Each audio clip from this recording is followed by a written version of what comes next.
ছাত্র সংঘর্ষের জের 3 দিন পঠন পাঠন বন্ধ লিলুয়ায় বেসরকারি ইঞ্জিনিয়ারিং কলেজে। সাসপেন্ড অভিযুক্ত 4 ছাত্র। মঙ্গলবার সকাল থেকে দফায় দফায় কলেজ কর্তৃপক্ষের সঙ্গে আলোচনা করেন তৃতীয় ও চতুর্থ বর্ষের পড়ুয়ারা। দেওয়া হয় স্মারকলিপি। ছাত্রদের দাবি, অভিযুক্ত 4 ছাত্রকে কলেজ থেকে বিতাড়ন করতে হবে, পাশাপাশি পুলিশের ব্যবস্থা নিতে হবে তাদের বিরুদ্ধে, বন্ধ করে দিতে হবে ছাত্রাবাস।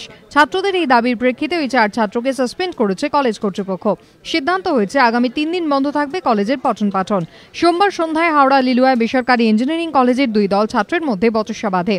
সেই ঘটনায় ছুরিকাহত হয় শুভম শেখর নামে এক ছাত্র। গুরুতর জখম ওই ছাত্র কলকাতার হাসপাতালে চিকিৎসাধীন। তার শারীরিক অবস্থা স্থিতিশীল হলেও সংকটজনক। ছাত্রদের অভিযোগের ভিত্তিতে তদন্ত শুরু করেছে পুলিশ। পুলিশ সূত্রে খবর, মেসের দখল নিয়ে কয়েকদিন ধরে কলেজের তৃতীয় ও চতুর্থ বর্ষের ছাত্রদের মধ্যে গন্ডগোল চলছিল। তার জেরেই এই ঘটনা বলে প্রাথমিক তদন্তে অনুমান।